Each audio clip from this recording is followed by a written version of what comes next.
நான் வந்து 10th வரைக்கும் வேற ஸ்கூல்ல படித்தேன். 11th 12th வந்து ஒரு பொண்ணுக்காக நான் மாறினேன். அதாவது பஸ்ல போகும்போது பார்த்துட்டேன். அந்த பொண்ணை பார்த்தோன்னே சரி நம்ம அந்த ஸ்கூல்ல போகணும், போய் ஜாயின் பண்ணி அந்த பொண்ணுகிட்ட பேசியே ஆகணும் அப்படின்ற மாதிரி சொல்லிட்டு ஃபீஸ் எல்லாம் அங்கே பே பண்ணியாச்சு. பே பண்ணிட்டு திருப்பி என்ன பண்ணோம், ஸ்கூல் போக எனக்கு பிடிக்கல, நான் வேற ஸ்கூல் போறேன் அப்படின்னோடனே வீட்லயும் சரி ஓகேடா என்ன ஸ்கூல் உனக்கு எப்படியும் புள்ள படிப்பு தான் முக்கியம். பாவம் புள்ளைக்கு அந்த பள்ளிக்கூடம் பிடிக்கல போல இருக்கு. அதனால இந்த பள்ளிக்கூடத்தை சேர்த்துருவோம் நினைச்சு சின்சியரா அந்த பையன் எங்க படிச்சாலும் நல்லா படிப்பான்னு தெரியும்ல. பையன் எங்க படிச்சாலும் நல்லா படிப்பான்னு தெரியும்ல. அந்த நம்பிக்கையில படிக்க சொல்லிப்பாங்களே. அதனால நான் இங்க வந்து 11th 12th இங்க வேற ஸ்கூல்ல படிச்சேன். மார்வாடி ஸ்கூல் தான். அந்த பொண்ணு படிச்ச ஸ்கூல்ல அவளும் மார்வாடி தான்.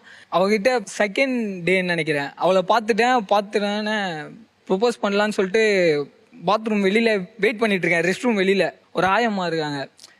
ஆயம்மா நீங்க கொஞ்சம் தள்ளி போங்க, நான் ஒண்ணு பண்ணணும். அவங்க என்னடா டேய் நீ என்னடா பண்ண போற, இங்க ரெஸ்ட் ரூம்ல என்னடா பண்ண போற அப்படி இப்படின்னு கேட்டோன்னே இல்லம்மா ஒரு வேலை இருக்கு.